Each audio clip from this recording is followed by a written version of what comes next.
And subhanAllah, eventually he just resigns. You know what? Fine. I'll be your Khalifa. and he asks Allah subhanahu wa ta'ala for protection, and he tells the people to hold him accountable. And this man, subhanAllah, when he passes, and this is very beautiful because he was only 37. He was 25 as the governor of Medina, 37 as the Khalifa.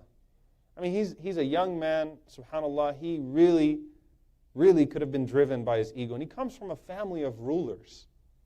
You know, these are his cousins that were khulafa. These are his uncles that were khulafa. Like, he comes from that family. He's from the Umayyad dynasty. But he doesn't want it. And Allah grants him this at his death. When he's passing away, his face lights up and he says, "Marhaban bihadihi al-wujuh alladhi laysat biwujuhi insun wala jan." He says, "Welcome to these beautiful faces that don't belong to angels or jinn." That don't belong to jinn or human beings. So he's seeing angels. His face starts to light up. He says, "What are these beautiful faces that are entering upon me now?" And he recites, "Tilka ad-daru al-akhirah naj'aluha lilladhina la yuriduna 'uluwan fil ardi wala fasada wal 'aqibatu lil muttaqin."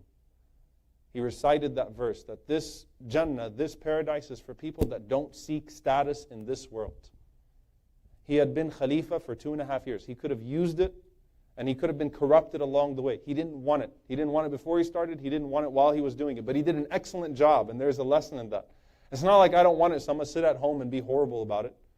He was so great as a Khalifa that in 2.5 years, he rectified a mess. Put the ummah in its golden age in a way that it would not see until the time Isa comes back. He put it in its golden age. So he didn't want it spiritually, but he did his best. أَخَذَهَا بِحَقِّهَا, right? He took it by its right and he discharged his duties properly. But even at his death, he says what? This is what he's reciting. He dies reciting this ayah. So he never pursued ulu. He never pursued this sense of status in this world. And that's the lesson to take from that. That none of these people wanted it as a goal. Abu Bakr radiallahu anhu, the most qualified candidate for Khalifa in history. And Abu Bakr tried to deflect. He said, "Here's Umar, here's Abu Ubaidah, choose one of them." He tried to deflect it, right? But he was the unquestioned Khalifa at the time.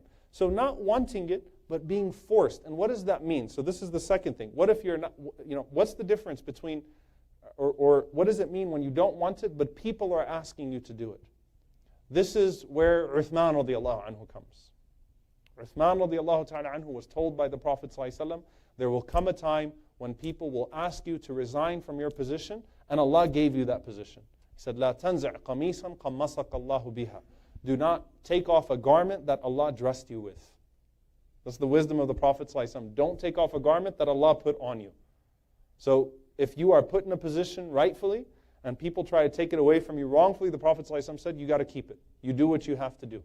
Stick with it. Don't abandon your post. That's essentially what the Prophet ﷺ is telling him. Don't abandon that post. So sometimes you don't want it, and it's forced on you anyway. Now, how do you protect yourself from this? It comes back to your own individual self, right? That's why when Umar ibn Khattab radiallahu anhu put Sa'id ibn Abi Waqqas radiallahu anhu as the governor of Kufa in Iraq, the first advice he gave him was, حافظ على الصلاة. Guard your prayers. فإنك إن ضيعتها فأنت لما سواها أضيع. If you lose your prayers, you will lose everything after your prayers. If you compromise your salah as a result of this leadership, you will lose everything. And one of the excuses you give yourself when you're in a position of leadership, it's such a trick from shaitan, subhanAllah, for the sheikh, for the da'iyah, for the imam, for someone who's an activist. One of the greatest delusions of shaitan is that your public work